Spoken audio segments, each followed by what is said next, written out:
everyone, and welcome back to my channel, or welcome to my channel. If you are new here, my name is Bacon Bears. Today, let me turn this music down. I didn't realize it was all the way up like that. So sorry. You guys are bopping over here. Hold on. I had it all the way up because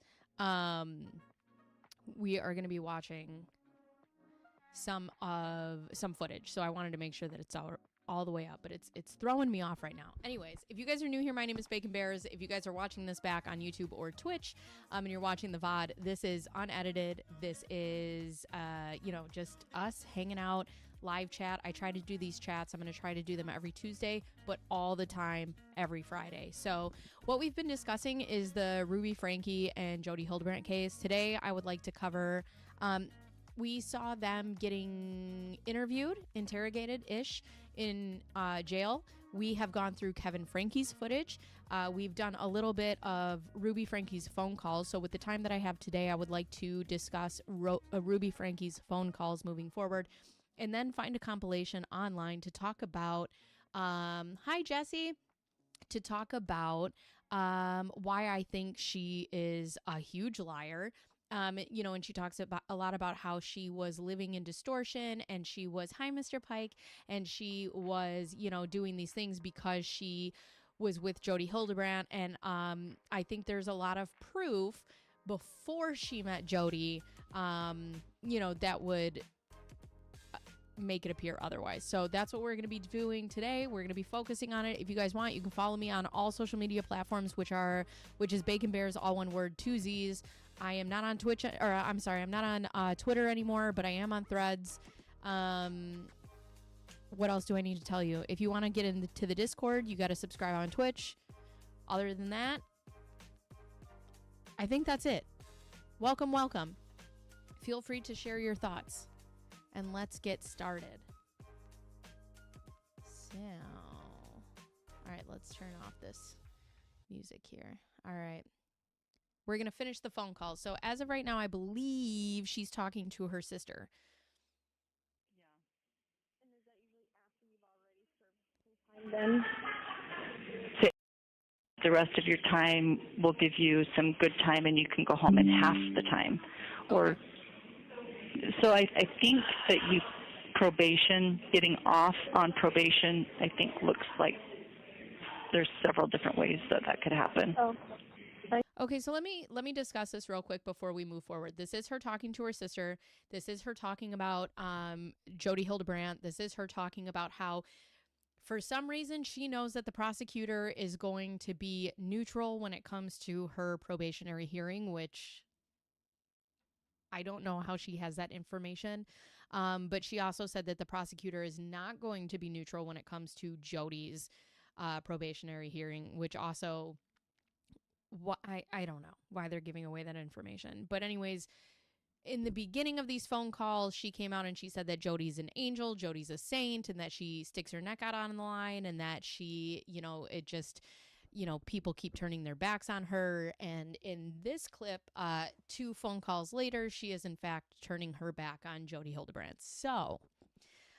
that's what she's talking about right now, what probation looks like. She also goes in to discuss exactly what you need to do to sort of get on probation. So she's kind of led us to the fact that she knows what cards she has to play in order to get there. I think it's all bullshit, in my personal humble opinion. I think because she has also talked about on her YouTube channel how she was a master manipulator before, how she has used, just her ways to get what she wants. I think Ruby's a smart lady. I think that, I think she is 1000% a narcissist, and I think she takes pride in the things that she does. I think that she's going to do exactly what she thinks she needs to do in order to get out of prison. Hi, Mr. Pike on TikTok. If you guys want to see, if you're on TikTok and you want to see the full experience, I'm also on Twitch and live on YouTube. I see. That's good to know. Yeah. And is that usually after you've already served some time then? Say that one more time. That's after you have served some time? Yeah. Yeah. And I don't know what that is going to be. I don't know if it's one of the girls said that it would be for me 6 months, but I've also heard it could be 4 years, and some people serve several years before they ever see their probation board. So, For what Ruby did to her kids, we would hope that she gets the maximum amount of time. And I don't think that and it's funny because people are saying, you know, Jodi should get more time. I don't believe so. This was the mother of these children. I think they should both get equal time. What the other one gets, and that's it. They were in this together. But I don't, under any circumstance, think that Ruby should get less time than Jodi. This was a woman who not only abused her own children, but allowed Jodi to abuse her children. If anything, she should have the same amount of time of Jodi, if not more. I'm really still, I mean, I could be in there 4 years. I could be in there 30. Like, I really don't know. We could only hope. Yeah. And that will come in February? On February 20th. Okay. Yeah. And the news that I saw today, Jodi's sentence hearing is also February 20th. So I'm going to make a request that we be transferred in 2 different vans. I don't think they're going to accommodate that. Oh, do they? Okay, I see. So now she wants to be separate. Yeah, when I went to the courthouse last week, what they do, they did this when they transported me to Utah County as well. They pull all the girls. There's only 2 housing here for girls. There's not very many girls here, but there's many for the men. And so they take the girls and they put them in a cell together, in a holding cell to wait, and then they get all the men together and they put all the men in the cells, and then they start putting on the ankle bracelets and the chains and the everything on the men while you're sitting in the cell with these women you're going to the court with for an hour, and you're sitting with them, and then they pull the girls out and they line you up, and then they put the shackles on you, and then they take the men out to the men's van, and then they take the women out to the women's van, and then you drive to the courthouse together, and then they take you out. How far away is your place from the courthouse there in St. George? 30 minutes, 40 minutes. Okay. And then you sit in a cell at the court. So if someone's hearing's at 9, this is what happened to me. There was a girl that went with me, and her hearing was at 9, but mine wasn't until 11. So she went in, and she had like a 5-minute hearing. And then we sat in the cell and talked for 2 hours until it was my turn. And then we rode back together. So you pretty much spend several hours together, whoever is going to the court that day with you. Interesting. So that means on February 20th, it would be you and her going together. Yeah. I feel like her sister is like, interesting. Like while she's doing something, like while she's scrolling Instagram, she's like, sure, yeah, totally get it. Right. Yeah, I totally, yeah. Okay. Yeah. When was the last time you talked to her? Was it that day? It was when we were arrested. Okay. Yeah. Interesting, because I assume then it was her lawyers that gave her all the extra information, because when she went into the prison, she was very much on Jodi's side, and then now she's not. So I assume that's then the lawyers talking? I left early in the morning to go to a dentist appointment with Julie. We left at like 3 in the morning. And I'm sorry, who gets their cleanings done at 3 a.m.? She calls me sometime in the morning, and so I went back down. But when I got to the house, I mean, it looked like the movies. There was a red fire truck. There was a black van with tinted windows. There were 2 ambulances. There were 20 cop cars. I mean, it was. Did you just sit in your car? No, I pulled up and found a spot to park. She lives on a cul-de-sac. I parked in the cul-de-sac, and I walked up, and the driveway was just full of cops, and I just walked up to the cops,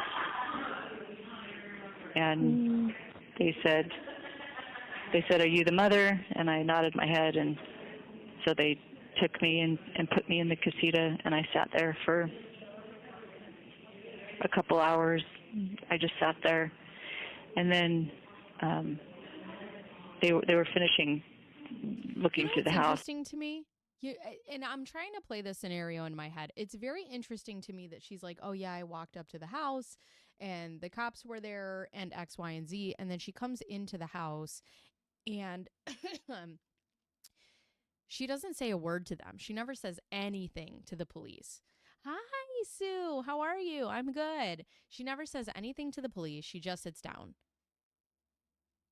If you did nothing wrong, okay?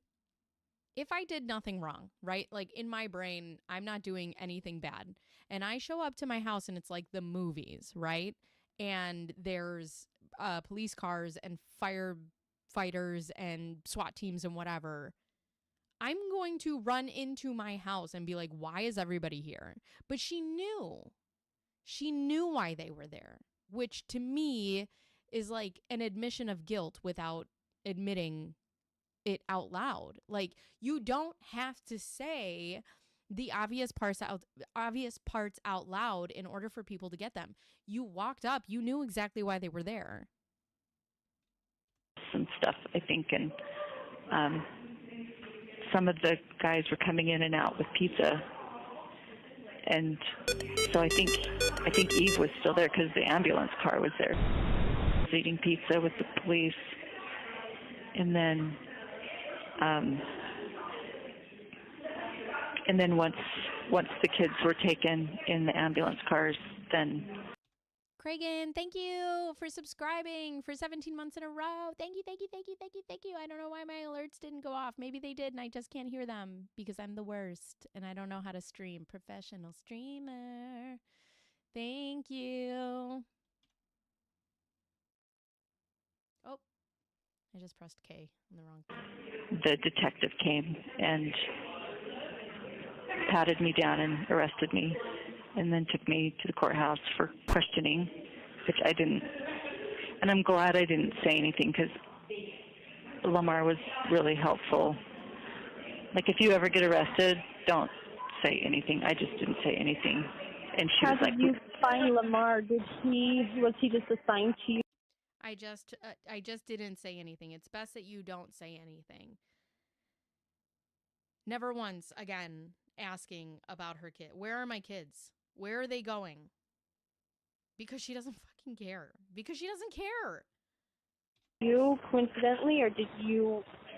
So she has an attorney that she's used for connections, and I called him and no one answered. But then she called him, and he said, "I only do like business law. I don't do criminal law. But here's a number of 2 people who do that I would highly recommend." And so she gave the 2 numbers, and I got the number from Kevin. I don't know how the numbers got from. I don't know how, but Kevin said, "Here's your attorney, and this is her attorney," and that was the last time I talked to Kevin. It was a couple of days after my arrest, but. So I didn't see Jodi at all when I went to the house to turn myself in. I didn't see her. Went to the house. Wait a second. I thought went to the house to turn myself in. You didn't even know they were looking for you, though. It's an interesting phrasing. And I went, they took me to the courthouse, and the detective was like, "I've got all night. We can talk all night." And I didn't say anything. I just said, I want an attorney. So I could hear Kevin in the hallway talking, and then he left. And when they took me out of the room, they took me outside Kevin's second interview. and cuffed me and said, again, they cuffed me again, and then they told me you're under arrest and then they told me two of the charges, and then they had me get in the patrol car, and that's when I saw Jodi. I saw Jodi was also in the patrol car, and she had surgery on her shoulder. She couldn't put her.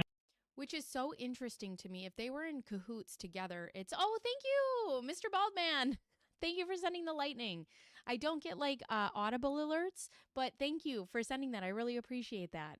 And I'm sorry if I don't acknowledge when somebody sends a gift or a subscription or something like that. For some reason, I'm not getting the audio alerts, and it really makes me upset because I really want to thank people. My alerts right here is, oh, it should be on monitor and output. I'm dumb. So thank you for that. I don't get audibly alerted though on TikTok. I don't know why. And they don't come up the same way they do if you're on the phone. So anyways, but thank you for sending that. I did it. I just don't want to say I did it for the crime I did. Right. Hands behind her back, so then they pulled her out. This is what I was just saying before I noticed that. It's interesting to me that they would, if they found that the two of them were working together and they were like in cahoots, right? Why would they transport them together? Wouldn't they separate them? Like, wouldn't they put them in separate vehicles? Out and changed up the way they arrested her so she could drive with her hands in front of her. Oh, how sad. Jodi has a shoulder injury, and she was uncomfortable in the cuffs. And then we had about a 45-minute drive to the jail. And that was the last time I spoke to her. We were in the back. And we didn't say a whole lot. Yeah, what do you say when the cops are sitting in the front seat? I mean, we talked the whole time, but I don't remember really saying a whole lot. We sang hummed a couple hymns, and she was still justifying the whole time. She's like, don't worry, we'll have our day in court. And then when she was still justifying, she's like, she was still justifying the whole time. Literally, your first phone call to Kevin, you were justifying.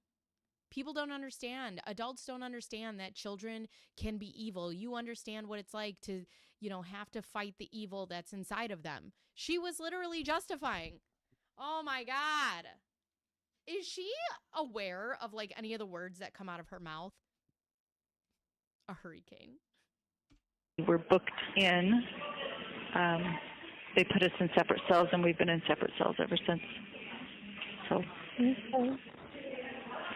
Do you hate talking about that kind of stuff? Does it trigger anything, or is it just? No, I don't. I think it's. No, I don't mind talking about it. She doesn't mind talking about it at all. Okay. Maybe good for me to talk about it. I don't know if you like talking about it. I was just wondering. Imagine laughing. Like, your sister is like, is this okay to talk about? Like, are you upset? And she's like, no, maybe you're triggered by it, but not me. Why would I be triggered by it? It triggered anything. But if you're doing okay mentally, and then that's okay. Yeah. Okay. Yeah, it's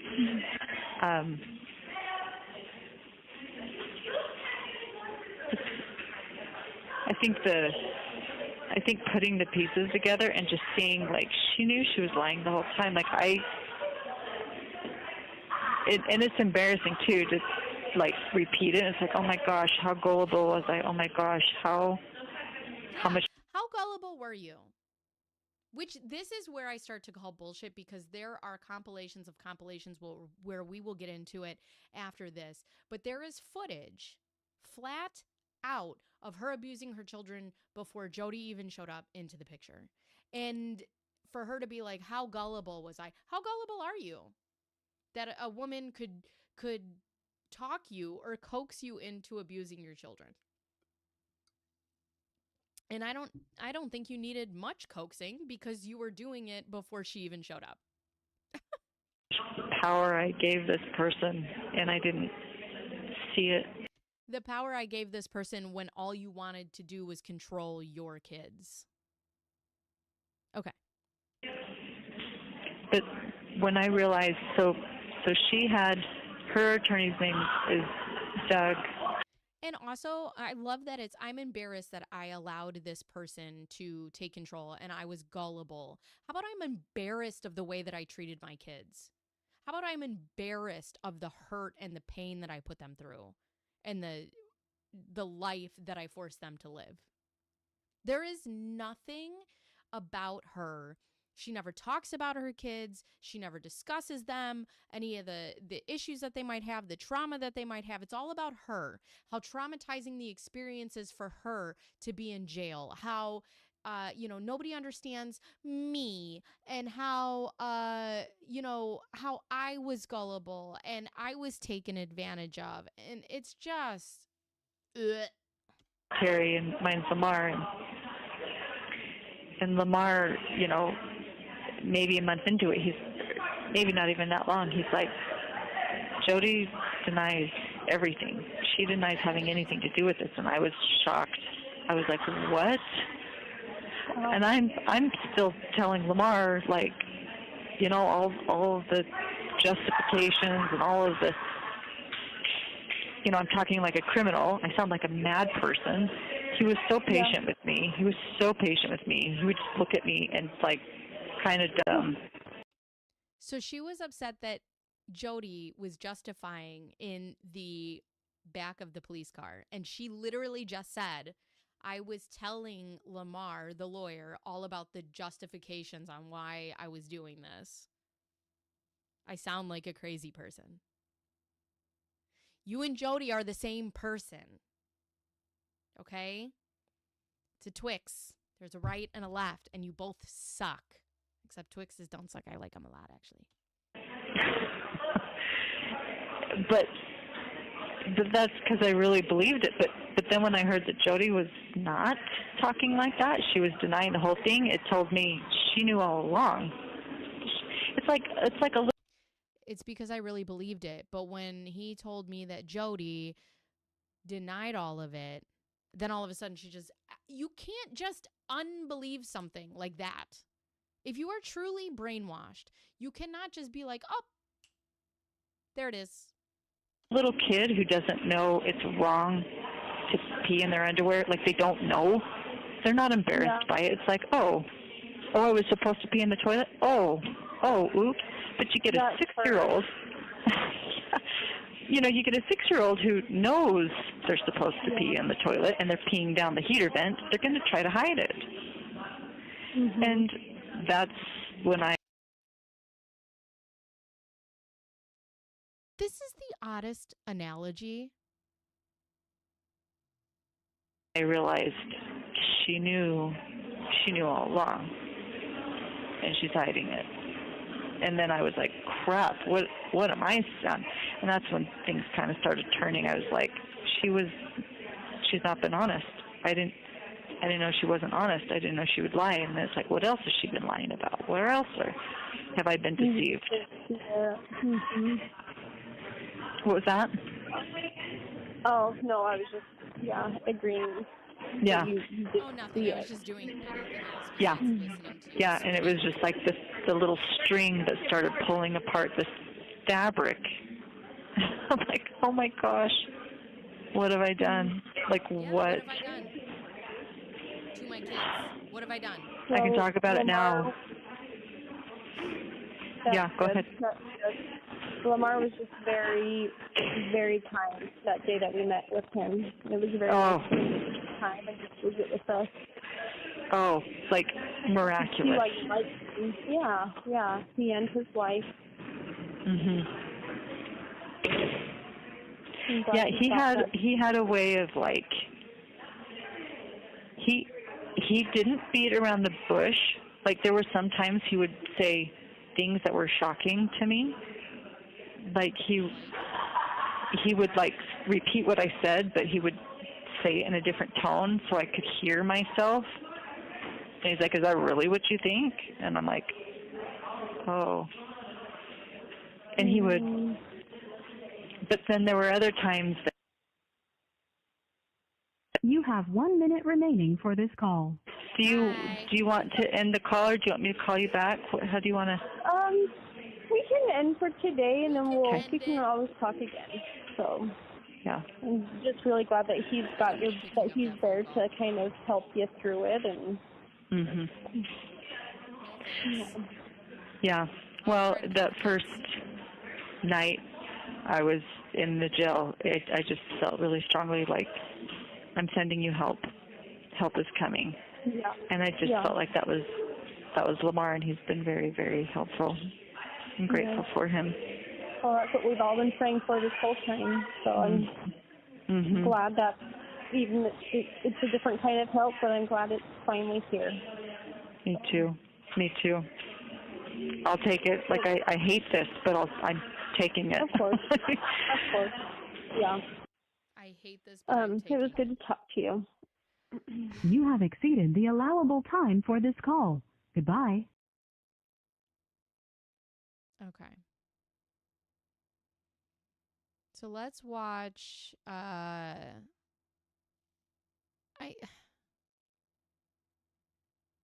oh boy.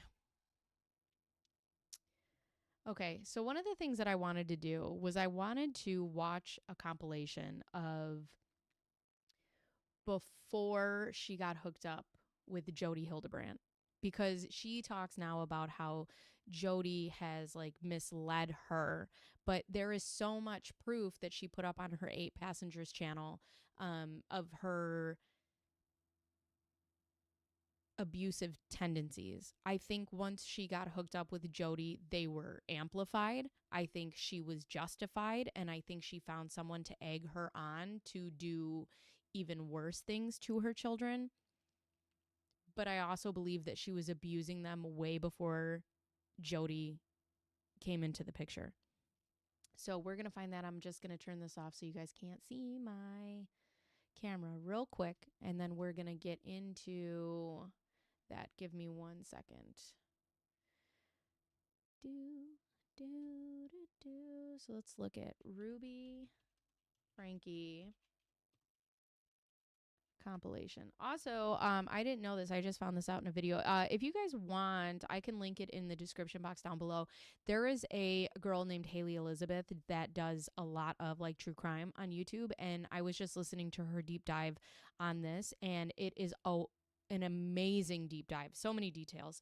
But one of the things that she had said was that their first video was they went to Chick-fil-A and they were going to eat there specifically because Chick-fil-A doesn't, believe in gay marriage or whatever the case is. And she's on video and she's like, we're going to Chick-fil-A and we're going to eat there because we believe in husband and wife. So if that tells you anything about the channel, that's how they opened it up. That was the first video. If that tells you anything about their channel. Okay, so here's a good one. Ruby Franke being terrible for 5 minutes. I like. Okay, so we'll watch this one. Let me put this stuff back on. And we'll see. So this is all her before Jodi even existed. And that's why I think it's important to watch this stuff and keep it relevant and keep putting it out there, because she's going to go in there and say that none of this would have happened if it wasn't for Jodi and yada, yada, yada, whatever. That's not true. So let's watch before Jodi even existed. I'm only going to say it one more time, and then you're going to lose the privilege to eat dinner. And you're going to lose the privilege to eat dinner. Now, also, one of the things that I want to say is when you are a content creator, there are so many things that you do in, I'm just going to move this. Oops. Nope, that's not what I want. Hold on. Camera. Oop, there I go. I need to move me up a little bit. There we go. There's so many things that you do in post-production to get a video to YouTube. In the editing process, I must watch a YouTube video 10 different times, and I cut out different things like and dead space and all of these things, and you watch it a bunch of times before you upload it. So when we are watching this and it says Ruby Franke being terrible for 5 minutes, this is who she is as a person. This is the best take that this woman decided. She had a YouTube page. She edited her own videos and then put them out there for millions of people. They amassed over 2 million followers, put it out there for people to see. And she was like, yes, this is the best take. So just keep that in mind. They start off the video with her taking away dinner as a punishment. My bedroom was taken away for 7 months, and then you give it back like a couple weeks ago. I don't think our viewers know that. You've been sleeping on a beanbag. I've been sleeping on a beanbag since October. And they gave Her son was sleeping on a beanbag chair for 7 months, and his bedroom was taken away, even though they had moved into a new house that would have allotted him a new bedroom. And she's laughing at this. Now, the reason that his bedroom was taken away was because he shared a bedroom with R, which is the little boy, the 12-year-old boy who escaped and who was brave enough to go to the neighbor's house and ask for them to call the police. He shared a room with him, and he woke him up in the middle of the night and told him that he was going to Disneyland, made him pack his bags, and then they weren't going. And because he played a prank on his brother, which is what siblings do, is it kind? No. Is it worth getting your bedroom taken away for 7 months? Also, no. I'm not sure under what circumstance I would take my child's bedroom away. I'd really have to sit and think on that. I don't know. I don't believe in the type of parenting where punishment is about taking away necessities. It's about taking away things that, there are consequences to your actions. For example, if with my daughter, we had a problem where she was throwing toys. And if you throw your toys at people and you don't play with them nice, then yes, I am going to take away those toys.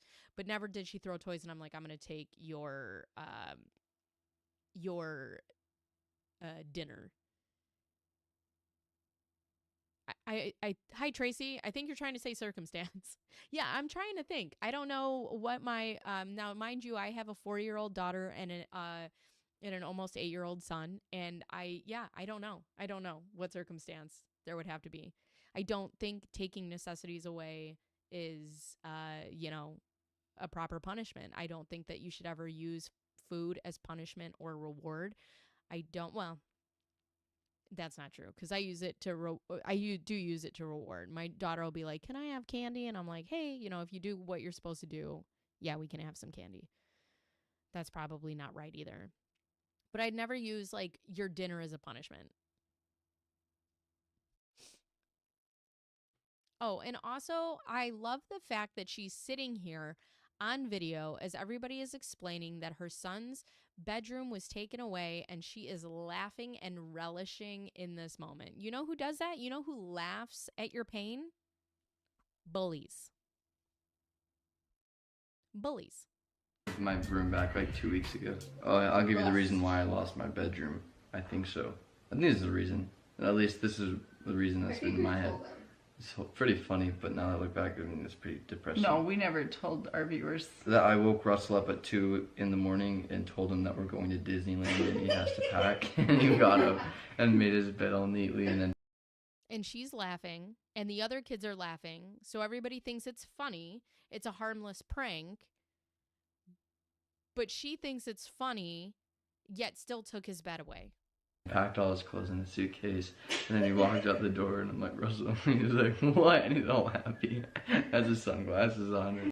Do you think it's funny? Because... And then I walk out. If you think it's funny, then that was 7 months ago. Maybe you need longer without a bedroom. It was not funny. Russell got the big bedroom, and... Was she not just laughing in this clip? Was she not just also laughing at him telling the story? I got the smaller bedroom, and Russell... Was the other daughter also not just laughing? Why is he being punished? Why isn't she being punished? If you don't think the story is funny, I've had my siblings tell me things and they're laughing hysterically, and I'm like, I don't understand why you find that funny.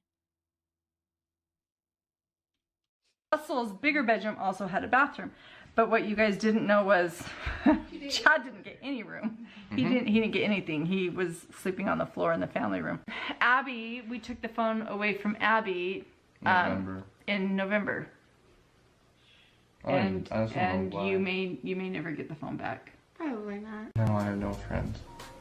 You can play with friends. No, like I don't have friends. I don't have friends either. I literally like told my friends I'm not hanging out with them anymore Because they're they say some pretty messed up stuff. I have no friends. And she's still sitting there with a camera. Wouldn't you be like, why do you feel that way? What is the matter that we're not making friends or we're not connecting with other people our age, or no, let me just sit here with a camera still. I don't even know where they live. They're pretty far away. So, summer goal, become the best athlete I possibly can. If you cut one more thing in my house, I'm going to take the scissors, look at me, and I'm going to cut its head off. Grandma will be so mad. So what? Nothing irritates me more than people punishing their kids, allowing them to cry on camera, and then posting it on the internet. Why?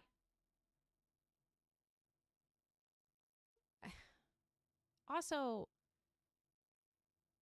just take the scissors away. Just take the scissors away. It's not that hard. What are you gonna do? Are you gonna cut anything else? No. You promise? Look at Mama. I just got a text message. This is one of the things that just makes me... I have so many thoughts. Here we go. From Eve's teacher, and she said that Eve did not pack a lunch today, and can I bring a lunch over to the school? This happens quite often when you're raising children. I'm raising children. I'm raising 2 of them, and I am a stay-at-home mom. So I would love to hear the explanation for this. Because I know that her teacher is uncomfortable with her being hungry and not having a lunch. And it would ease her discomfort if I came to the school with a lunch. But I responded and just said, Eve is responsible for making her lunches in the morning, and she actually told me she did pack a lunch. So the natural outcome is she's just going to need to be hungry. And hopefully nobody gives her food and nobody steps in and gives her a lunch. You're gonna pass on the sucker. Okay, let's discuss. My 6-year-old's job is to pack her own lunch, which fine. If you want your kid to pack her lunch, that's fine. My gripe with that is I have, again, a 4-year-old and a almost 8-year-old, and my job as a stay-at-home mom is to mother. That is the job. That is what you chose to do. That is what, thank you. Hopefully no one gives her food while she's locked up. Exactly, eye for an eye. And any bruises and bumps and cuts she gets, hopefully they put cayenne honey sauce and wrap them in saran wrap and duct tape like she did to her son. But here's the thing. As a stay-at-home mother, you have certain responsibilities. One is to feed your fucking kids, okay? So if I understand that, okay, let's say my 4-year-old, okay, she comes, it is I pack my kids' lunches in the morning because that's my job, that's what I view my job as being a stay-at-home mother. But if she packs her lunch, okay, and it's her responsibility as a 6-year-old, double check. It's not hard to be like, hey, did you pack your lunch? Yeah. Okay, let me see it. The number one thing that bothers me about this type of parenting is the fact that one of the things that I learned about parenting very early on is about the follow through. Okay? If you want your children to be a certain way, or you want them to do certain things, you have to lead by example. And a lot of times you have to go with the follow through. For example, my daughter, I ask her to get dressed every morning before she goes to school. Sometimes she wants me to help her. Sometimes she wants to do it herself. When she wants to do it herself, we have to do the follow through. I have to check, is her shirt on the right way? Are her shoes on the right way? Your children are experiencing life for the first time, okay? Their brains are the size of gnats. They are on to the next glittery and exciting thing. It is your job to follow through and guide these little beings to the right place. Every day I have gratitude. I get the opportunity to pack my son's lunch. Every day I get to be a mom. I agree with that. You don't have to be a stay-at-home mom. Feeding your kids is a parent's responsibility, period. Thank you, Sue. Yes. Feeding your children. And here's the other thing. I mean, I guess I understand you don't want to do it, right? But like, if the follow through wouldn't align with what you would want happening to you as an adult, don't do that. Right. If my husband was like, oh man, I forgot my lunch, he can go and buy himself lunch. But I also, as a stay-at-home wife and a stay-at-home mother, I would be like, do you want me to bring you something? Do you want me to pack you something? People need to eat. You know, I mean, it's so ridiculous. And then for her to be like, Eve said that she packed her lunch and she didn't. You know what? Then, okay. So if you want to punish her for the lying, okay, or you want to discipline her for the lying, then when she comes home, we don't play tablet. Like, listen, I need you to have an honest conversation with me.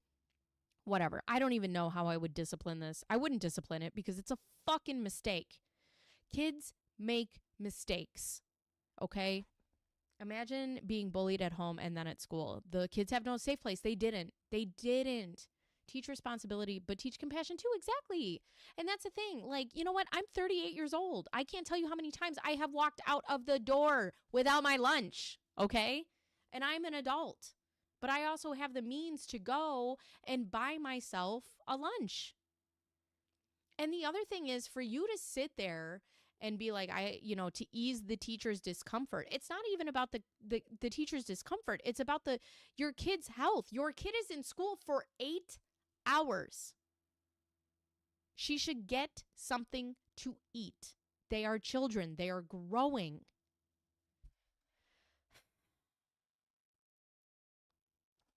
And the fact that, again, being a stay-at-home mom, my phone is always on.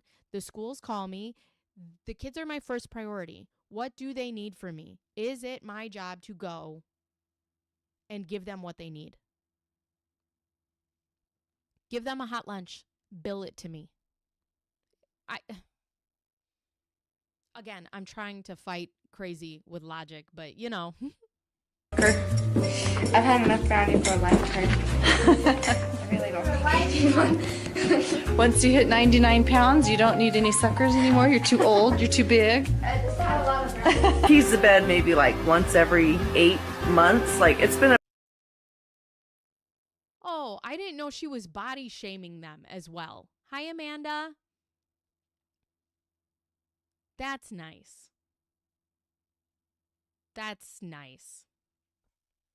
I'll tell you, one of the things that I've learned, not only being a mom, but also now newly being medicated, is the fact, and it makes me really sad. I actually made a video about it and I deleted it. Maybe I'll bring it up on like the updates that I have about being on this new medication and the way that I'm seeing the world for the first time. But one of the things that makes me really sad is I used to wake up and have nothing kind to say to myself.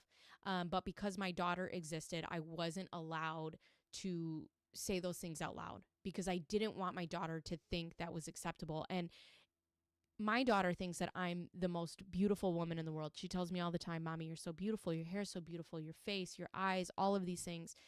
And I didn't want to say it out loud because if she thinks I'm beautiful and I say I'm ugly, that's going to teach her that, whatever. And I used to just get up in the morning and the first thoughts would be the worst thoughts. You're worthless, you're ugly, you're fat, you're all of these things. And then I got on medication and those thoughts had stopped, right? Like my brain sort of became empty. And I grieve for that person because if I would never allow my daughter to say those things about herself, why did I ever think that that was acceptable to say to myself? How I was fucking awful to myself from the moment that I got up till the time that I went to bed. And I would go to bed at night and I'm just like, you're such a piece of shit, Mom. You're the worst. Like, there was a point not too far ago, 6 months ago maybe, that I was just like, you should have never been a mother. You should have never had children. This was your biggest mistake. And I used to tell myself that night after night after night because I just felt like I was spinning my tires and I couldn't get it right. And I didn't realize that I was having a panic disorder. I didn't realize that I was in the middle of a nervous breakdown. And I didn't realize that I couldn't regulate my own emotions, and that my head was just too busy. And now I've gotten to the other side of it. And I'm like, God, what a miserable piece of shit you are. But also, how sad. How sad. Because if I ever found out that my daughter spoke to herself that way, it would break me in half. And the fact that I allowed myself to speak to myself that way made me so sad. I've wasted so much time. Oh, proud of you for moving through your inner dialogue. Thank you. Someone programmed your inner voice. You're healing that child. And that's true. Somebody has programmed that voice. I've had a lot of people tell me, how terrible I am and how worthless I am. One of the things that I want to get into is, one of my buddies had asked me why I'm so into tarot and why I'm so into astrology and all these different things. I had a person in my life who would tell me, you are a Gemini with a Leo rising. You're the worst of the worst. Two of the worst signs. And I've been told this since I knew what that was. You're a Gemini, right? So in the beginning of my life, it was written in the stars that I was a piece of shit. So then I started getting into astrology and I started looking into tarot and I started realizing like I'm a Gemini with a Leo rising and an Aries moon. Bitch, I'm fucking fire. Like I have all these amazing qualities and I have all of these very strong things and I almost got into that to take that power back. But it was such, and I didn't realize that with somebody telling me how terrible I was, but it wasn't my fault. I was just created that way, right? It was where the stars were aligned in the universe when I was born, that I was destined to be this worthless piece of shit my entire life. And now that I've gone into astrology and tarot and those things, and it may be silly. Hi, Kane. It may be silly to some people, but I'm using it because it makes me feel better about myself. You were learning to reprogram your thoughts and mindset transformation. Girl, I would be like, you do not have access to my energy. I was 3, Sue. I'm so happy you're no longer in that space. You're an amazing person, absolutely loving and patient mother. Man, I love you so much. Geminis aren't pieces of shit. We're the coolest ever, but we have the ability to turn that awful person if we need to. Listen, this is so funny. I was talking to somebody who I actually went to school with a long time ago, and they didn't know me, and they, their kids go to school over here, and they were like, oh my God, you're just much cooler. I had heard from so-and-so, that they didn't like you. And I go, yeah, that's true. Like, or that you were like a terrible person. I'm like, yeah, that's true. And they were like, what? And I go, that's true. There are people out there that will tell you I'm the fucking worst. And then there will also be people who will tell you that I am the best. But let me tell you, however you experience me is fucking up to you. So if you want a mirror to be held to you, let's go, bro. If you are kind to me and you allow me to love you and you accept love and you give love and you are kind, I will bring all of that to you. But also in the, book of John from our Lord and Savior, little John, don't starteth no shit, won't beeth no shit. Okay. So one of my favorite quotes comes from Bruce Never say something bad about yourself, even as a joke. Your body doesn't know the difference, and it doesn't. It does not. It does not. You're awesome. Thank you. I'm a damn mirror. Whatever you give me, I give back tenfold. Yeah. I am not scared. I am not scared. So let's party. You know that sound that's like, let's light this candle. There is nobody who loves confrontation more than me. So if you want to play, like, I'm down. But don't be mad. Don't be mad when you get exactly what you give, but fucking meaner. Okay? I am told I look mean. I'm the kindest person with a genuine heart. I just resonate with vibes. Yeah. Like, listen, I'll be the best to you. But you know what the thing is I'm also very open and honest about the person that I am. Okay? I have never hidden these things. And when people go to like exit my life and they want to start some shit, and then I fucking give them exactly what I said that I was going to give them, they're like, wait a second. Why are you surprised? I told you, from day one, I told you exactly who I was. Like, I wasn't fucking playing. A very long time since she wet the bed. I was like, oh, darn it, that's all right. Just go sleep. Oh, talking about your children having an accident, because that's not embarrassing enough when your children are potty trained and they have accidents. They're already embarrassed. But let's post it on the internet, shall we?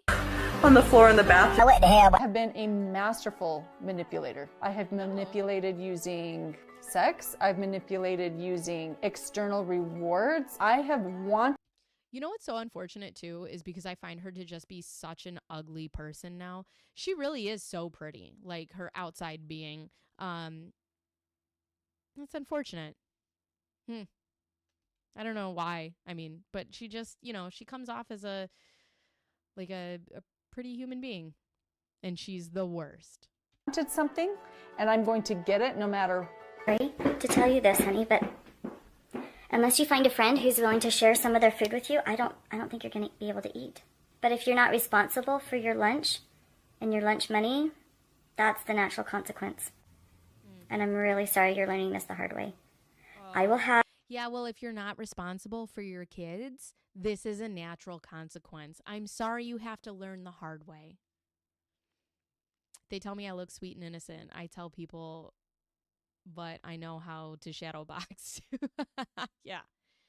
Yeah. I don't, you know what? And unfortunately, one of the things that I'll never just be able to get past is the fact that my mouth moves about 15 times faster than my brain.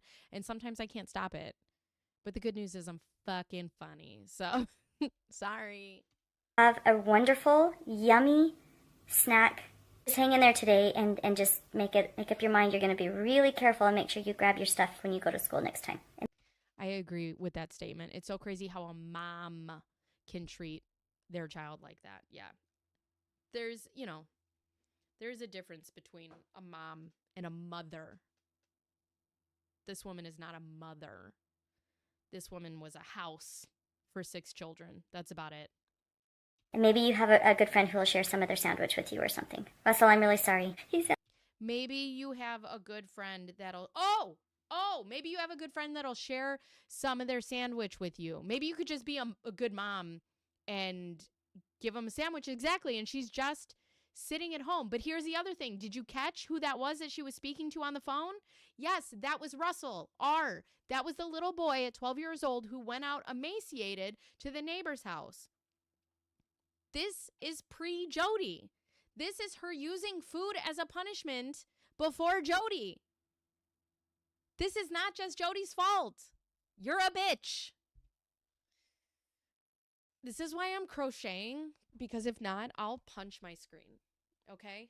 And yeah, just clicks for views. And this is one of the things that I want to talk about too. I think it's so hard because I vlog on YouTube. Okay? I love YouTube. I love content creation. I love sharing my life. It makes things less lonely. I love talking to a camera and just being silly, but that's my choice, okay? And I would never put my children online. Number one, my son is autistic and he is 8. And if he was 8 and was like, I want to be on camera, I don't know, maybe, I don't know. But the fact that he has autism and can't verbally consent to those things, he's not going online. He's not. So that people can pick him apart? Absolutely not. First and foremost. Second of all, my daughter is 4. She has no idea, no grasp what the internet even is. And there are some fucking creeps out there. And as proud as I am of my kids, there is no reason why I can't explain those moments to other moms on the internet, right? Now, do people share their kids on the internet? Absolutely. And I understand that feeling. There are so many times that I just want to share the best things about my kids because my kids are the greatest thing in the world. However, to exploit your children and their most embarrassing moments and to be invasive and then profit off of the backs of your fucking kids and you can't even feed them is disgusting. Sounded like he was going to cry. I have a hot tub in my backyard. Did she just laugh at the fact that he was going to cry? He was going to cry. I have a hot tub. Oh, he was going to cry. This woman is the epitome of a bully. She's a fucking bully. And it's funny because there was an instance where E, the youngest one, had spilled nail polish on her bathroom floor, and she was talking about how her rug is totaled and all of these things. Are these things frustrating? Absolutely. I just went through a 3-day period with my son where he would sneak into the kitchen and he would go into the fridge and he would squeeze my fucking eggs, okay? He was just squeezing eggs. And so I put them all in a bowl and we cleaned up the eggs. And was I pissed? Yeah. You know why? Because eggs are fucking $12 a pop. That's why. Yeah. But my son doesn't understand that. And he's just seeing how they explode when they squeeze them. So I put them up on the higher shelf. And I was like, all right, don't squeeze the eggs. No egg squeezing. So he left. So he comes back and he squeezes them again. But now I have them in a bowl because I'm fucking smart. And so I cleaned out all the eggs and I'm like, you squeeze them, you eat them. So we ate scrambled eggs for lunch. But they're just eggs. They're just eggs. And anyway, so her daughter spills nail polish in the floor and, she gets to clean it off the tile and the rug is totaled. And her other daughter comes in and she's like, yeah, well, at least it's that way and not the other way around. At least you don't have to replace the tile floor and you can just replace the rug. That's her daughter telling her that. And let me tell you, as somebody who has emotionally surpassed their parents, that is a hard place to be. And it seems like Sherry, who is her oldest daughter, has emotionally surpassed her. By far. It's a feeling thing. It feels funny. I know. And sometimes I have to think about that, right? Because I have to think about the autistic brain. Why is he crushing eggs? Because it's he's just whatever. But eggs are fucking expensive, man.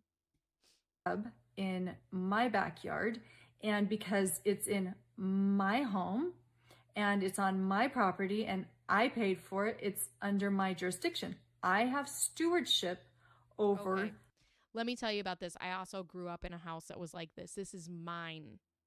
And you know what's so funny is I have been in this house, okay, for the past 8 years, and I have not decorated it. Number one, because I am not an interior designer, okay? I do not have style. The style lords did not bless me when I was born. But I was watching a TikTok from a therapist that said a lot of people don't decorate the places that they're in because those places don't seem permanent. It's a trauma response. And I was like, oh, fuck. Thank you, cat. Yes, it's a trauma response. My, it's a family home. Nothing in my home was mine. Everything belonged to somebody else. And that's the thing. This is our house. I should show you guys. I'll have to do a TikTok of upstairs. You should see our family room. We have toys and swings and chairs and sensory stuff for the kids. And just, our house is a place for our children. And it's also a place of, and we have stuff that belongs to us. I have things that are mine. I have a place. This office is my space. But the house is for all of us. And I can't stand that. I own this. It's such a control thing. This is mine. Bitch, just say you can't share. What the fuck? That hot tub. And so I get to decide the types of bathing suits people wear when they're in that hot tub. I don't get to go to the city pool and decide that. I don't get to walk around and say, so if she's talking about her kids, I get to decide what bathing. Yeah, you do get to decide what bathing suits are in. Just say that. My daughter is 4 years old. You won't find me allowing my daughter to be in a two-piece. We just don't do it. I personally don't think that's appropriate. I won't put her in a two-piece right now. But this is about control. You wear what I say you wear. You go where I say you go. You eat when I say you eat. I am in control of everything in this house. End of story, period. That's not appropriate. I don't want that swimming suit.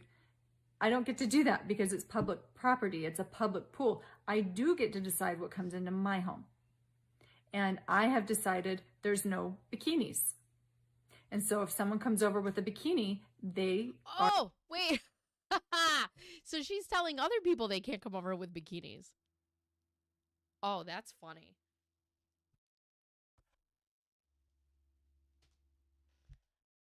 I even rarely wear a two-piece. Mr. Pike. Are invited to put on something else or to leave. A year ago, my daughter was saying her prayers. Eve, she was 6 years old at the time. And I wonder how she likes her home now she's living in. Yeah, she had a $1 million home. And now she's in prison. She was saying her prayers and she said the cutest thing. I thought it was so cute. And I started laughing. She said, "Dear Heavenly Father, please help me to survive." And I thought it was so cute. And it just... Oh my God. I think it's so... I can't even make fun of this. How delusional do you have to be to say something like that on a recording out loud? How? Where? When? ¿Por qué? Por favor. Tell me now. What? It took me off guard and I kind of giggled a little. That was an experience for her and she melted. She melted. She was angry and she started crying. Prison. Bikinis to breakfast. You don't need food. Go read. You don't need food. You don't need food. A child asks you to eat. You don't need food. A child knows three things: when they're tired, when they're hungry, and occasionally when they have to poop. Because sometimes my daughter will be like, I gotta poop. Like it just comes out of nowhere. It's so sad when your child is thinking life is so tough. As a child, yep. Yeah. We are going to a movie, so go get on your shoes. What is it? What? Does it even matter? If someone asked me if I wanted to go to a movie, I wouldn't ask, what is it? Run and get your shoes or you're going to not go. Hurry. You wouldn't? You wouldn't ask what it is? I'd ask. Depends on what type of mood I'm in. Because, yeah, I don't know. What do you want to see? Maybe I don't want to watch it. Hurry. Everyone run. Hey, this is Ruby. I was wondering, is Brooke available to babysit? Sorry. Oh my gosh, that sounds amazing. What a good idea for spring break. Mom, I'm really sorry. Well, good. I will call her again. Tell her I will call her again. Sure. Okay, have fun. My shoes are Bye. Okay. So I want to call Babysitter's not available. I am not taking Eve, babe.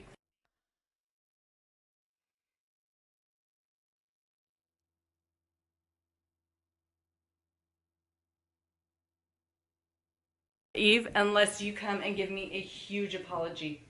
You come give me a hug and you come. For asking where she's going. For asking what's the movie? Is she not allowed to ask questions? Okay, bitch. And say you're sorry. No, again. For what? For what? That's the other thing. One of the things that you have to do with children is when you are asking them to apologize, because I tell my daughter, I apologize to my daughter first and foremost, because how are they supposed to apologize to you if you cannot apologize to them?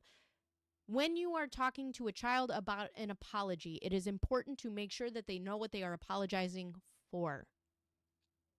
Because my daughter will come up and she'll be like, Mom, I'm sorry. Okay, for what? Tell me for what? Let's talk about it. I'm sorry for yelling, or I'm sorry for having an attitude, or I'm sorry for throwing the toy. Okay. Let's not do that next time. Okay. All right.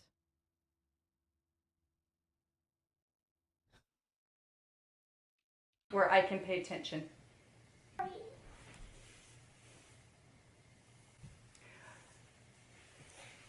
It was not very thankful of you. I was excited and I told you to go get on your shoes and your jacket to see a movie. And you should say, okay, and be grateful. Instead of, well, what movie? Well, I don't know. Let me think about it. Let me have my own opinions. Because we don't do that here. That's not very grateful, and I'm not going to take a girl who's not grateful. Can you show some more gratitude? Okay, give me a big hug. Go get a jacket. It'll be a little chilly. This reminds me of when my mother refused to speak to me for a week because I wanted to change my clothing style, and my father said I had to apologize to her.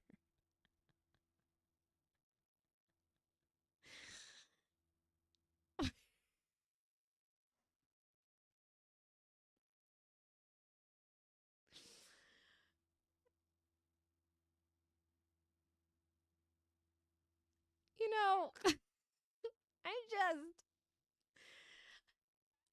I laugh because of all the things to pick to not talk to your children over, like, you are changing your clothing style.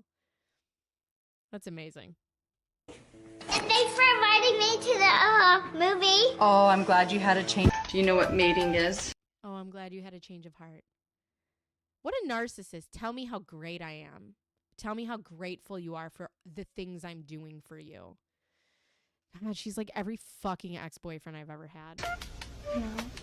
Do you want to learn? Julie hasn't had a talk yet. Do you want me to tell you? No. You sure? Yeah. Julie, do you want to talk? No. You sure? Tell you. Want to learn? Do you know what mating is? No. Do you want to learn? Julie hasn't had a talk yet. Do you want me to tell you? No. You sure? Did she say what mating is? Mating? Like, shut up.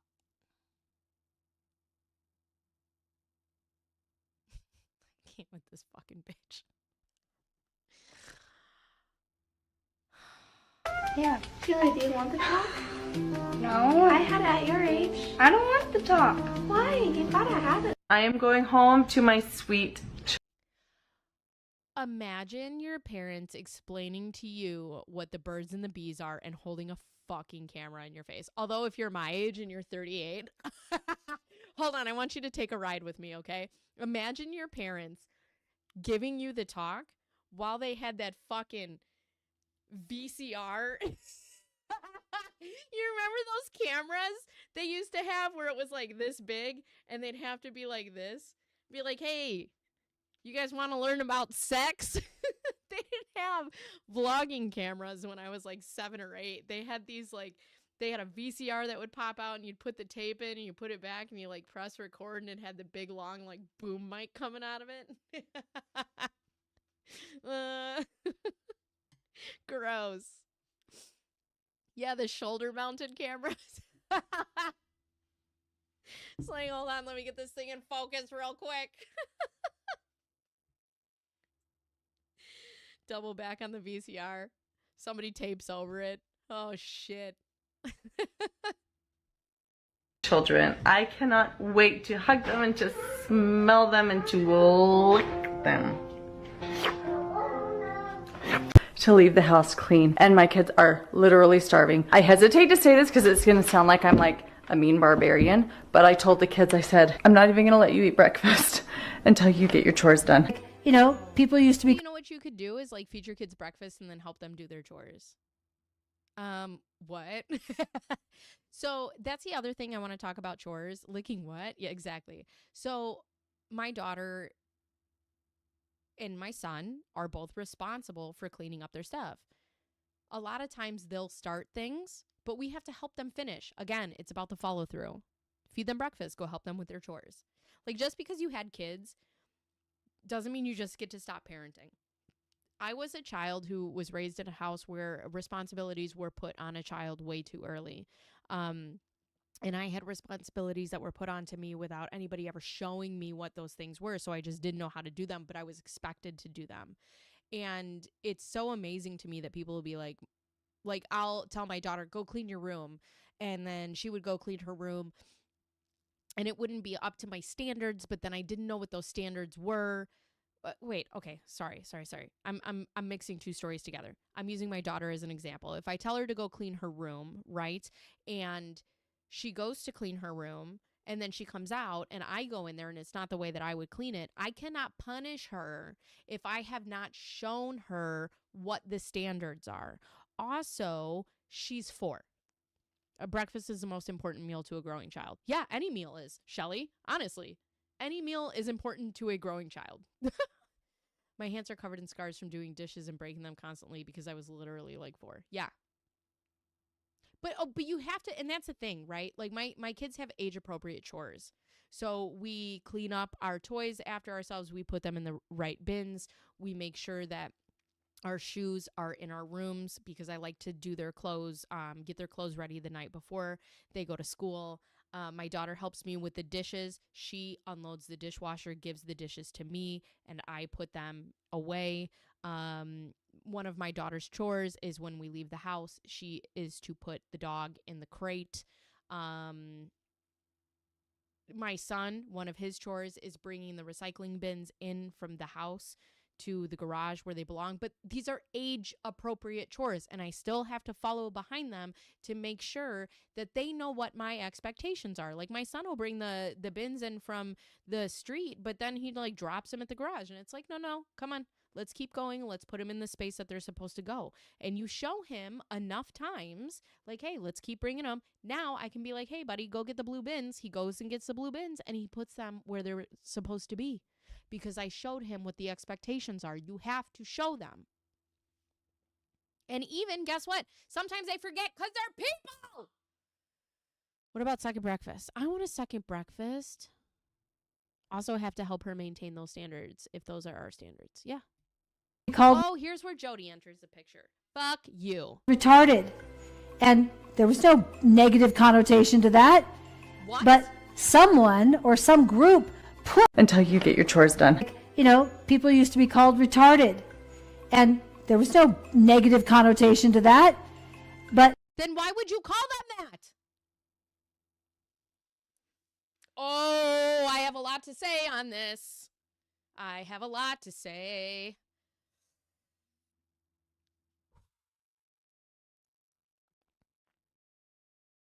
Okay. I have an autistic son, so let me explain. Hi, Crystal. How are you? People use the R word, okay? I was born and raised in the 80s, okay? I was a child in the 90s. I used to use the R word. I used to use the F word. Thank you for the rose. Thank you for the heart. Thank you, thank you. I took a deep breath with you. Yeah. Oh, you have a migraine? Why are you listening to me scream on the internet? So, one of the things in my family, okay, was... Oh.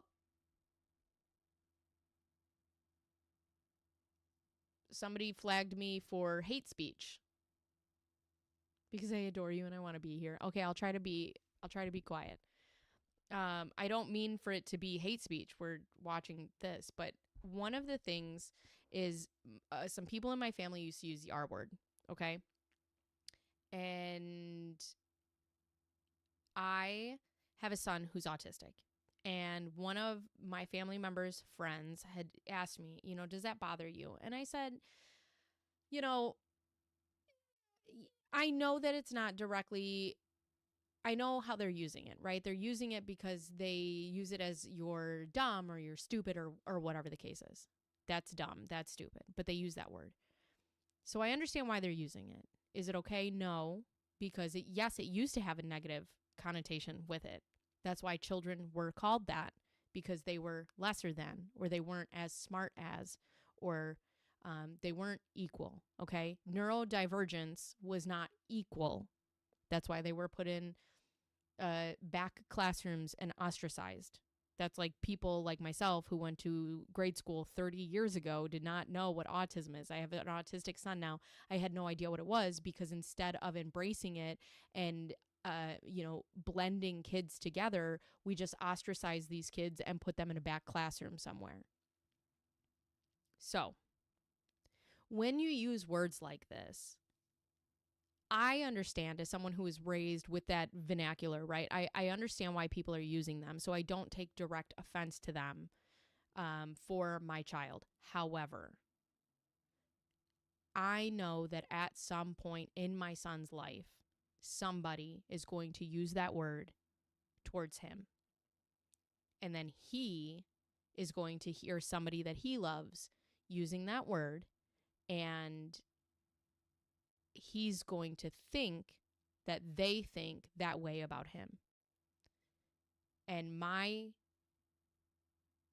fear is that he's going to think that he is dumb or stupid, or the way that they're using that word. And when I had this conversation with my family member's friend, they must have went back and told them, because they have never said it again. I've had other people who I have worked with or have had to share environments with who still continue to use that word, knowing that I have said, hey man, you should lighten up on that word. Here's a reason why.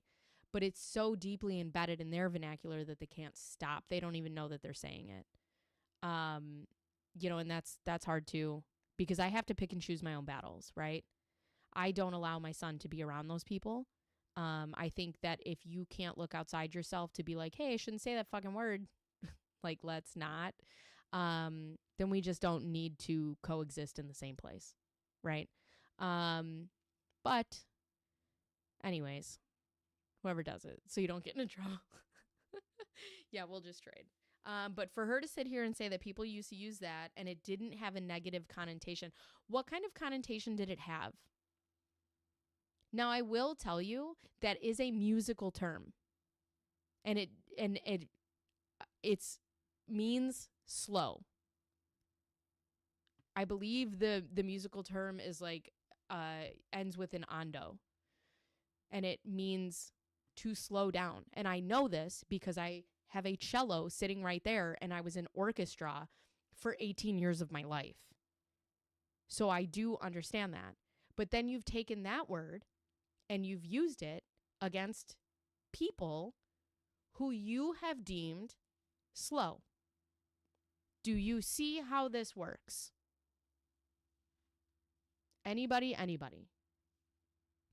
Yes, it has a negative connotation to it. You are using a word that means slow to people that you think are slow or less than you. And I say this with a microphone in front of my face. Not everybody should be given a microphone and a camera. Also negative. To slow down is to reduce. Slow down, right. My daughter and I had a fight. She walked away yelling, Jim Morrison is overrated. I yelled back, what did I tell you about slamming the doors? Oh boy. Someone or some group put negative connotation onto retarded. I can't. I'm going to get flagged. And some of you are cringing like, oh my gosh, I can't believe she just said that. And there's nothing bad about retard. It just means slow. I'm retarded in several areas, like baking's one of them. I'm 50 years old. I didn't know what a sieve was. That's a little slow. And there was a time I gotta tell you, I've been doing these lives about this Ruby Franke stuff. I think we've done 3 of them now. This is the 3rd one. I think if we watch enough of them on the internet live, punching myself in my own face. Honest to God. I think it'll happen. I'll find the photo. I had just had Russell, and Julie was just crying. I know. How was it? Exactly. Thank you, Lila. How was that not the flag? How was that not the flag for people to watch them? Or not to watch them. Crying a lot and whiny, and one day I looked at her and I'm like, you just stink. She had like peed her pants or something, and it was just because she was being neglected, because I was totally paying attention to the new baby. And I thought, you know what? LGBTQ. I think there's an I now. Plus. Okay, it's another of these movements that are going on in our world that is divisive. Well, it is. I mean, they're putting meaning on the words. And that's right. It's a divisive movement of people just trying to be themselves. So divisive, people just trying to exist. God, she really hit the nail on the head with that one. I think there's an I now. Shut up. It's constantly changing, so it's putting people on edge. Like, did I say that right? Did I miss a letter? That's right. Did I miss something? Do I not know? Oh, you don't know what that means? How many times? I work with people every day, and not every day, but probably once a week, somebody says a word like, cisgender was the last word I learned. I'm like, what in the heck is that? It's just some made-up word that someone placed meaning on. Sometimes I didn't know what this stuff was. I got to be honest with you. I did not know what this stuff was. And you know what? You just learn about it. The first time I heard cisgender, and the first time people were talking about, transgender or non-binary or, like pan or things like that. Hey, I have a supercomputer in my hand. Google is free. You just go and you're like, what does cisgender mean? You know what I had to look? You know what I just learned about the other day? Somebody explained to me what... Okay, I'm going to put this... You guys put this in the chat. Do you know what a glizzy is? Amanda, are you swearing and getting flagged? Okay, I just learned... Okay, so you guys know what it is. Okay. So, we go to IKEA. Me and my girlfriend go to IKEA, and she goes, ooh, a glizzy. And I go, what the fuck is a glizzy? Now, her kids are older than my kids. So my kids are 4 and 8. Her kids are 12 and 17.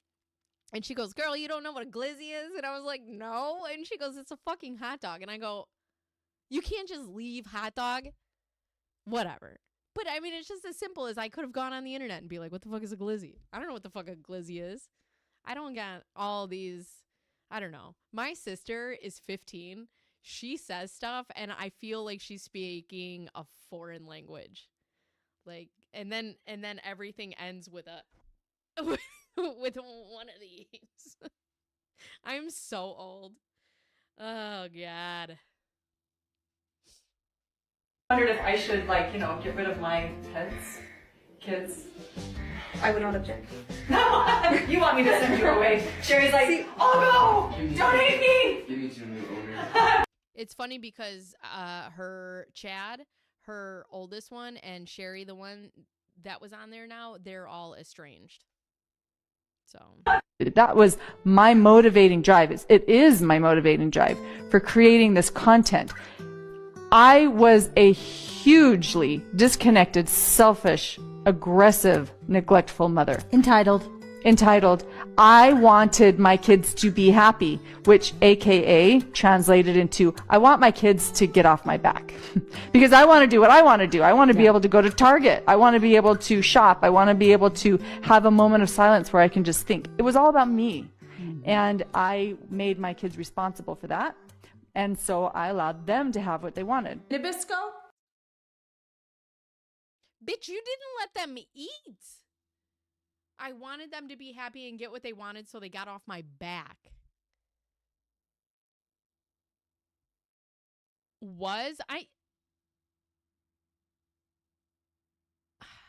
The Bears was too stunned to speak.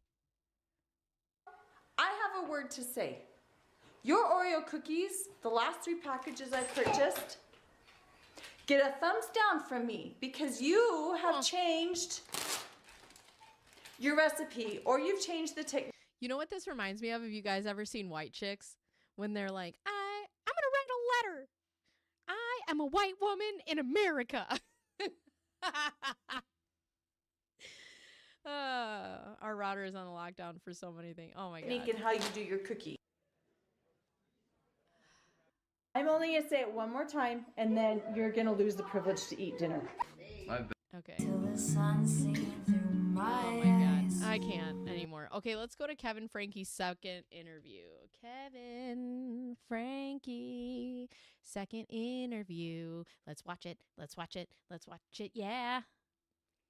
Let's see. I accidentally limited all our devices by just sorting them. I realized last week, after months of not understanding why laptop wouldn't work, spicy stuff was blocked. Oh my God. So my son is in a what's called a modified learning program. So he is in basically a self-contained classroom, and they they go on the internet to do whatever they have to do for school.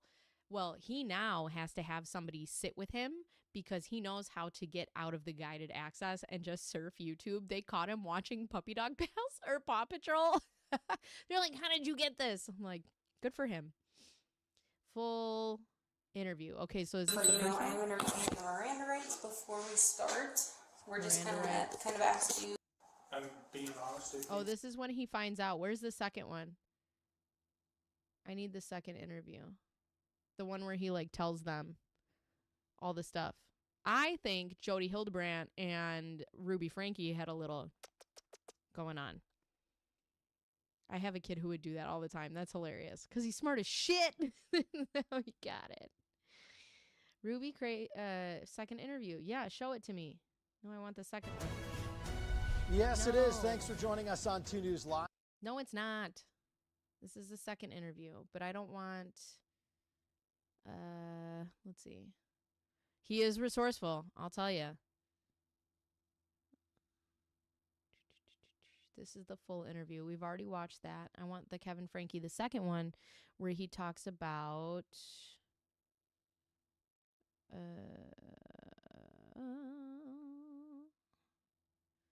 that is the first one. That's the full one. I don't need the full one. I need the second one, where he comes back and he talks about what happened with Jodi.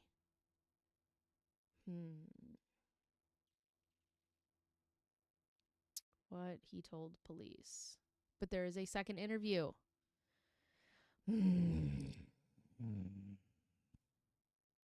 All right, let's just go to the top and see what they say.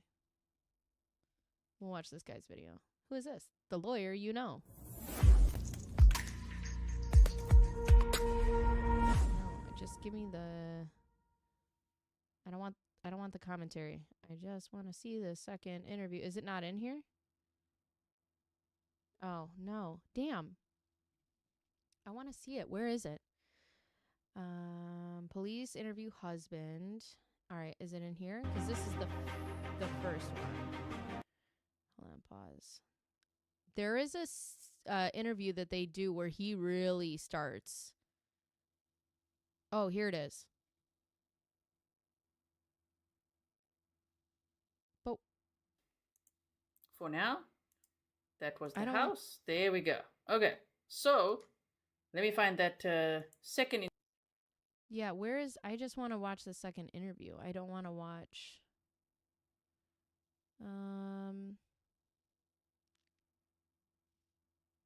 Where is it coming from? How did the father supposedly not know? Because I think he did. Yeah, I do too. Well, I don't think he knew. I think once she got hooked up with Jodi, I think it went like crazy. I don't think that he knew to that extent. But I definitely think that he was a part of the abuse before that, for sure. Imagine your kids coming up to your husband and being like, Mom says I can't eat. What? Law and Crime has the best,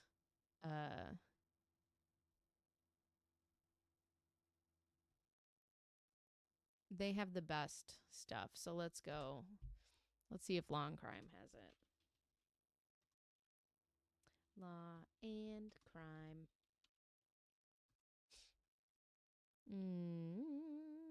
What's next? 7 Revelations. No. No.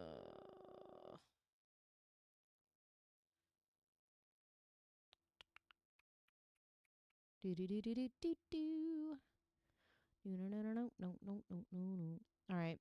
Where's her I also want to you're just gonna walk with Officer Hines.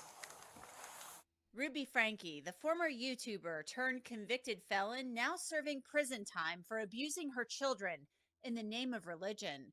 Franke documented it all in a journal, and we have the disturbing details in her own words. Thanks for joining me for Crime Fix. I'm Anjanette Levy. If you thought that the abuse that Ruby Franke's children suffered was bad, I can assure you it's much, much worse than anything that you imagined. Franke documented the abuse and justified it by claiming her children have Satan within them and that demons have visited them. The journal starts in May of 2023 with a note stating that Jodi Hildebrand received a blessing from a temple president. What that blessing was and what it pertains to is somewhat unclear. In late June, Franke wrote that her son refused to do wall sits. He says he is done. The following day, Franke wrote that the boy is to stay outside, sleep outside, only to come in to use the bathroom and shower.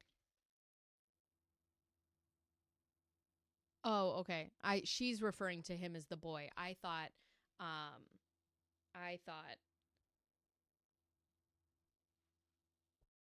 that she was, never mind. After that, several pages are black. They're redacted. So there are pages and pages of information that we're not seeing. The journal because they pled guilty, we may never see it. So it's up in July as Ruby Franke's journal details the horror that her 12-year-old. Also, imagine being so cocky that that's the thing, right? Like, she documented all of this. She wrote it down. She was so prideful in the things that are happening. And then she gets to prison and it takes a month. And she's like, just kidding. Just kidding. I really hope they don't give her any leniency. None. Son and 10-year-old daughter endured over the next 3 months. I won't be using their names as they are the victims of horrific abuse. Yes. Franke wrote about her son. Turns 12 tomorrow. I never envisioned him still being 12 and pooping and peeing himself. Satanic choices leads one to become destitute, even in the most affluential homes. Then the next day on her son's birthday. Okay, I got a lot of issues with this. Number one, if we're redacting a bunch of stuff, why don't we just redact that? Like, and I understand that, like, news reporters and people have to do their jobs, but, like, you're putting that out for the world to see? Like, this kid already has so much trauma, and he is going to be 12 right now, and you're just like, oh, I'm just also going to add this to the mix. Like, just redact that too, man. And also, she's like, he's choosing to do this. No, ma'am. If children are still unable, right, to control themselves, either it's a medical issue or it's a behavioral issue stemming from something awful, like trauma. Birthday, Franke wrote about her daughter and son being in so much deviant behavior, they won't control their bodily functions. They're both furious. Their selfish, sinful lifestyle is being intervened upon. I told R he emulates a snake. He slithers and sneaks around looking for opportunities when no one is watching. And the way she writes about her children is so hateful. It's so unbelievably hateful. Then he scurries. And these fucking pictures make me so mad because you know these are probably photo ops, right, for sponsorships that she profited from. Restroom issues until I was about 14. After years of therapy, it was determined that the abuse caused it. Yeah. It is so sad. He wants to emulate the savior, then he needs to be 100% obedient. Ruby Franke then said that her son lied. To you? Who the fuck are you? Like, that's the thing. He has to be obedient. To who? He has to emulate the Savior, and he has to be obedient, then I think, to you. Shouldn't you then also be emulating our Savior with fucking compassion and empathy?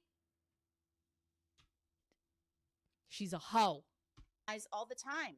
He's a compulsive liar. This entire experience is a shock to my system.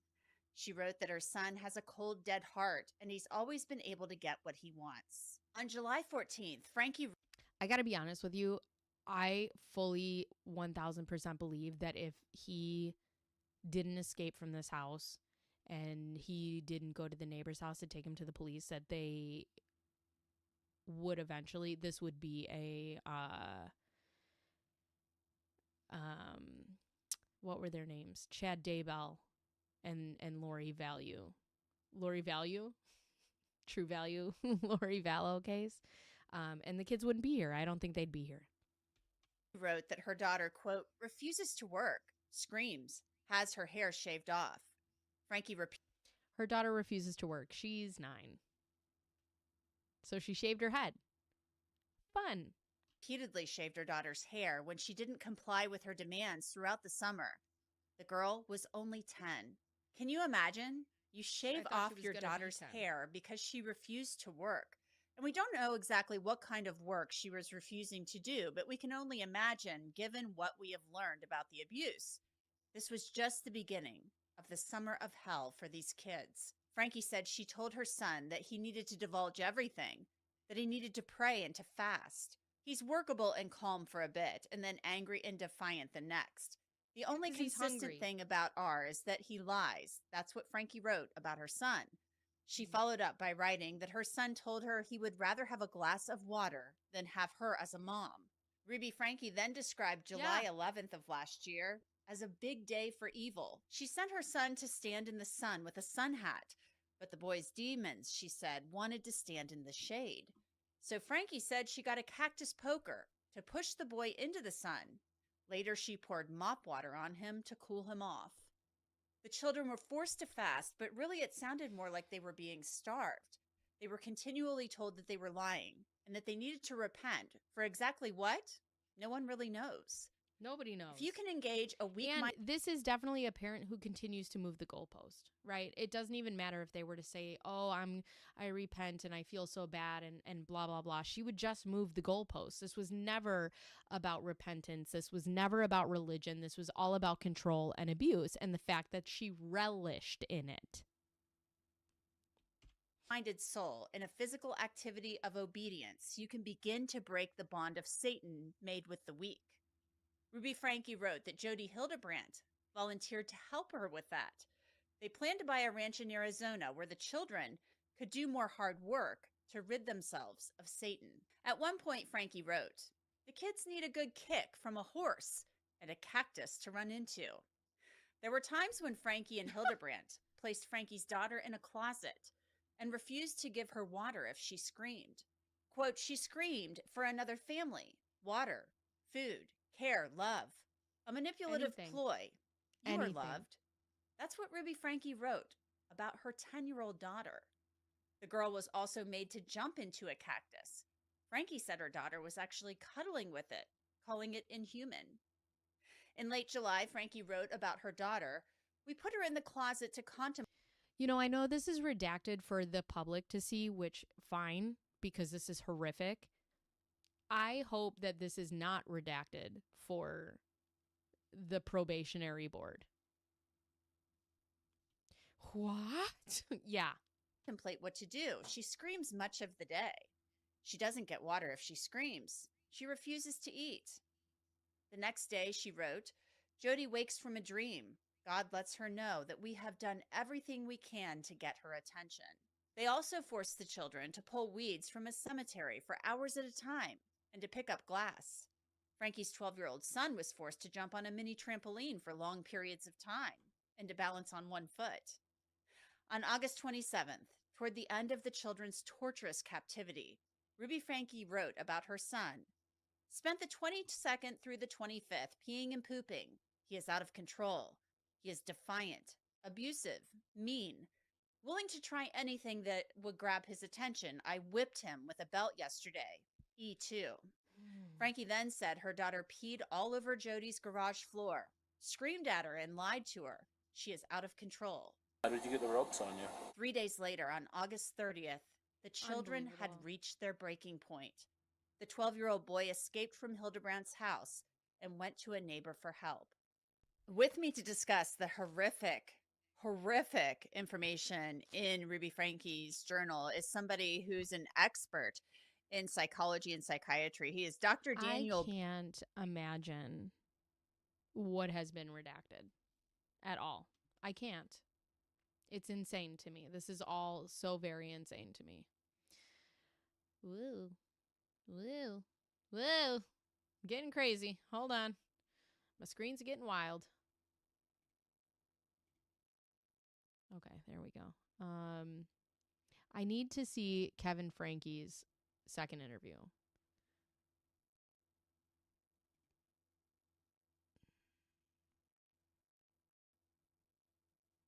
This is sidebar. I don't know. Second interview footage.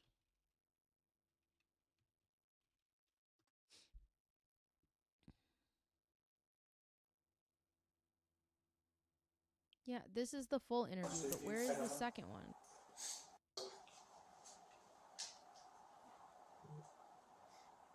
That's where he finds out about what happened. Crazy enough is so I went in bed until I was 18. Needed to be away from all of them and feel fully safe for it to finally stop. Exactly. Exactly. It's trauma. It's abuse.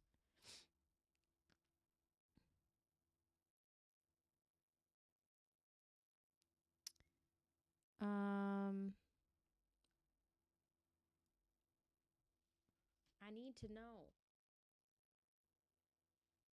I don't know where this is, and it's making me very upset.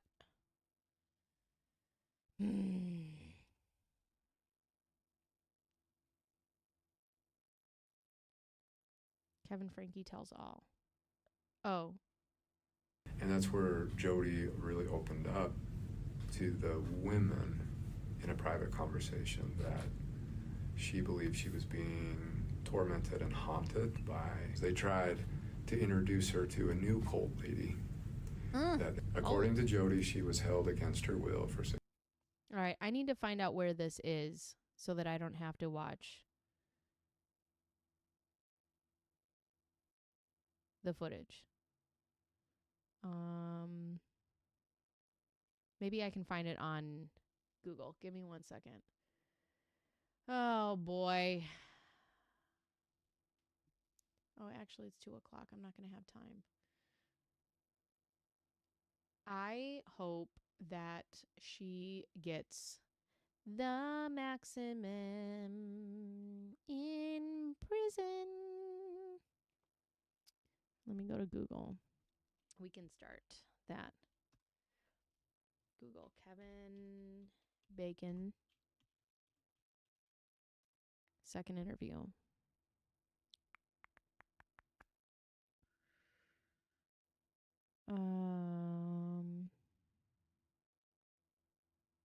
I don't want to watch it on like somebody else's. Prison. She'll be going to prison. Kevin Franke's second interview. All right. I don't want to have somebody else's. I just want to hear it. All right. Well, I guess I'll read it to you. So let's do that. That means I actually have to do some work. Oh, my God. Hold, please. Ruby Franke's estranged husband details haunting phenomena inside accomplice is $5.3 million fortress. Crazy shit. In a 2023 audio interview the Utah police conducted after Ruby Franke's arrest for child abuse, her estranged husband, Kevin Franke, detailed his wife's batshit crazy relationship with her accomplice, Jodi Hildebrand. Ruby, a 41-year-old mother of 6, and Hildebrand, A 54-year-old. Oh, she is a mother of 2. Interesting. I didn't know she had kids. Ran a joint parenting and lifestyle YouTube channel called Connections Classrooms. In December, both pleaded guilty to 4 of 6 counts of second-degree aggravated child abuse inflicted upon 2 of the Franke's children in a St. George courtroom. I'm interested to know where her children are, where Jodi Hildebrand's children are, and what they're doing or saying. In February, Ruby and Hildebrand were each sentenced to serve 4 consecutive terms between 1 and 15 years in prison. The interview began with Kevin telling Santa Clara Ivans police officers about a journal that he and his wife gifted to Hildebrand in 2022 called The Pen Papers, where Ruby wrote detailed notes of everything, all interactions with Jodi. Yeah, we'll read that too. Cool.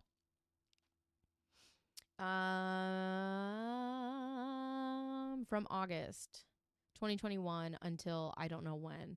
The stuff she wrote in the pen papers is not stuff she would write in her journals. The stuff she wrote in the pen papers was not intended to be read by anybody until God would decree them to be written in the scripture for the whole world.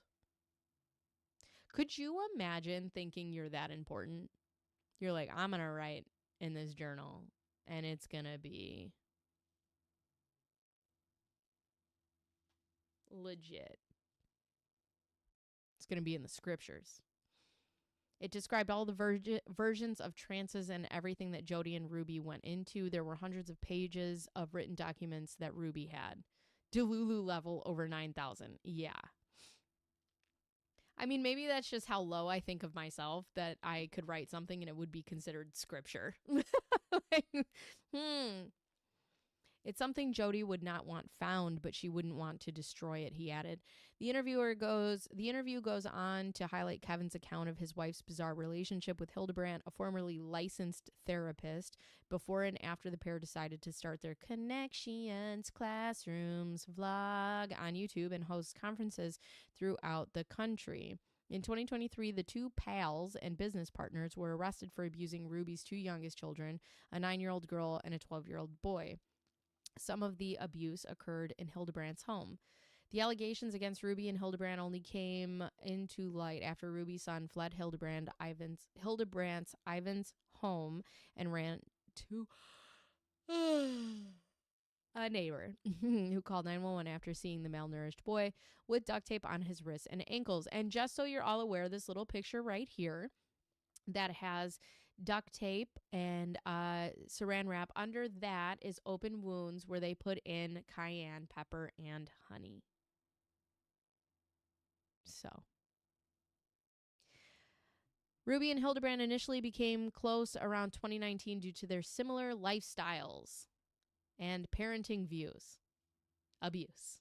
Yes. Kevin said in the police interview, Hildebrand also encouraged Kevin to attend her men's group in which men talked about their struggles with different addictions, because allegedly only the men had addictions. I have yet to hear any of the women talking about addictions that they had. There were probably 10 men in there. It was on Zoom. All of them were working through various stages of sex addiction, porn addiction, and drug addiction. It was like a 12-step group for general addiction recovery, he told police.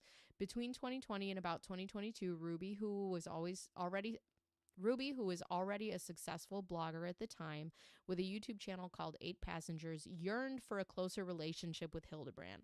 Bet she did. Bet. Kevin told police in the video, so when Hildebrand apparently found herself in a cult-like situation with the other women and escaped, Ruby jumped at the chance to help her, Kevin said. So wait, Hildebrand was in another cult? I am so confused. Ruby and Kevin both traveled to Hildebrand's $5.3 million modern mountain fortress in Ivans. It blew my mind, Kevin told police of her home, adding that he thought, how does a therapist live like this? He went on to describe strange things that occurred inside Hildebrand's home while they were all together. I'm a smart guy. I'm an engineer. I've helped build some really big stuff. I'm a college professor. I can't explain some of the stuff that happened while we were there, like crashes in the basement. Maybe there were children down there while we were walking upstairs, and plates in the kitchen just flying off by themselves, like full speed smashing off the wall and falling to the floor by themselves, he told the police. I can't explain it, but I saw it with my own eyes, and I don't even have any way to explain it other than there was some crazy shit going on. This is all quite crazy shit. Ruby felt she could help Hildebrand and eventually invited the therapist to stay in the family Springfield home. The moment she showed up at my house, the weirdest crap started happening. Lights turning on and off, sounds of people walking in walls, the sounds of footprints going up walls and across the ceiling and stuff floating around. It's weird and I hated it, Kevin said.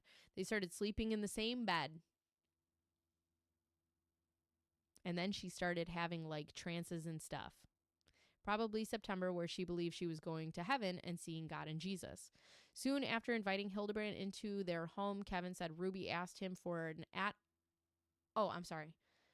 Ruby asked him for an in-home separation, meaning Kevin could still live in the home, but they would not act as a married couple because I think she had some other shit going on with Jodi. Allegedly, my opinion.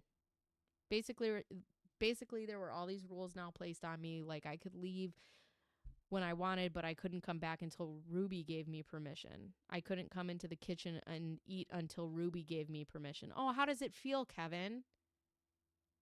Because she was withholding meals when the kids were at your house before Jodi was there. How's it taste? And upstairs where Jodi roamed was completely off limits. I couldn't go upstairs in my own house, Kevin explained. Ruby, Hildebrand, and their friends would gather and discuss visions they were having. She was having these visions. One of them, she was walking along a beach with Jesus, and Jesus challenged her to walk on the water. And it was a whole lesson on walking on water, Kevin said.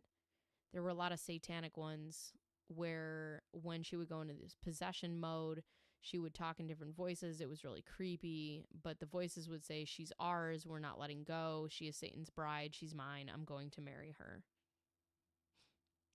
And this is not to be funny, but I'm curious to know if like any drugs were involved at any time. Because how is he explaining this story? Like, seriously. Ruby eventually told Kevin that she and Hildebrand wanted to do work and that they felt like God wanted to do work that they felt like God had for them. He told police Hildebrand wanted to partner with Ruby, and Ruby was willing to give up 8 passengers to pursue a new lifestyle blog with Hildebrand, Kevin explained. So Ruby is at a place where she is ready to give up $1 million. Or millions, I should say, millions of dollars. And she cried about it on their Connections podcast. So there was that. I thought it was crazy. I thought it was batshit crazy. Like, Ruby, you have a reputation. You have a multi-million-dollar business. You have a brand, and you're just giving that away, he told police. She wanted to legally work with Jodi's attorney to basically give Jodi 8 passengers and become an employee of Connections. Ruby apparently told Kevin that it was not about money, but it was about doing God's work. And you're just willing to give up all of the things for your family. Why am I surprised? Why am I asking this question? In 2022, Ruby asked Kevin to leave their home. I can't describe you what torture and hell it was to live it was more than a month, really in complete isolation, believing that I was like evil and manipulative and lying and selfish, and that I had abandoned my family, and that I was more interested in my selfishness than my family, he said, of their in-home separation before he left. Kevin told police in another video recorded interview that he had not seen his children in over a year by the time police arrested Ruby Hildebrand.